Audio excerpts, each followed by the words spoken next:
One of my favorite clients is a little boy named Clint, whom I met when he was 8 years old. Clint's mother and father had tried for many years to have a baby, and they were never able to. She had what was called an incompetent cervix, so that whenever she would get pregnant, the cervix couldn't keep the baby in her uterus.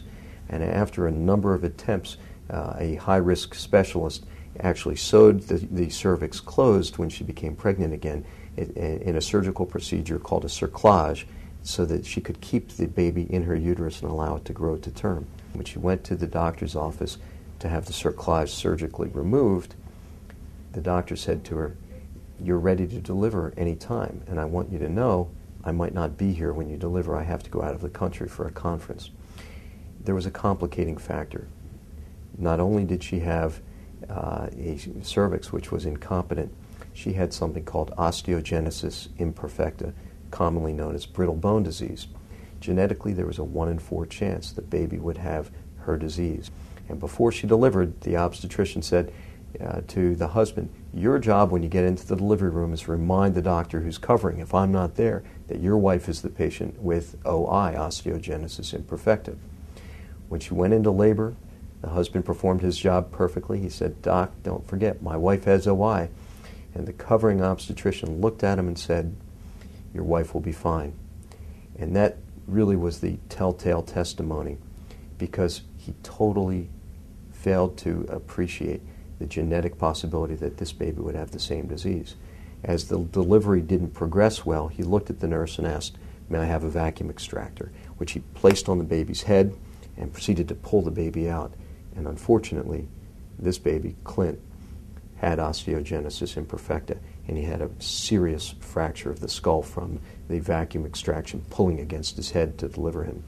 There was bleeding in his brain, and he suffered a permanent cerebral palsy injury as a result of that, on top of his own brittle bone disease.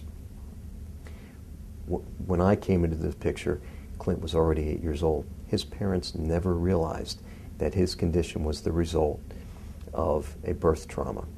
I recall very clearly going to Clint's house the first time I met him.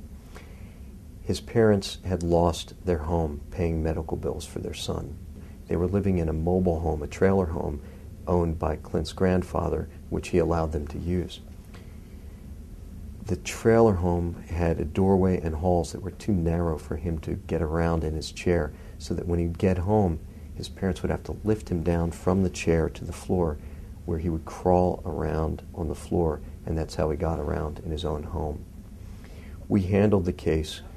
Wayne and I each deposed different doctors involved in the case, and when we tried the case, we were able to settle the case while we were selecting a jury, and the recovery created a great fund to provide for Clint's needs.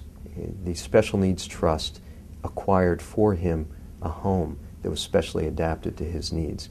So he now has a home with extra wide halls, and there's a therapy room with a therapy pool and a hoist, so that as he grew and became an adult, his parents would be able to help him get in and out of the pool. And his mother was able to stop working out of the home and was specially trained as an aide. And she now is paid by the trust to work just with her son.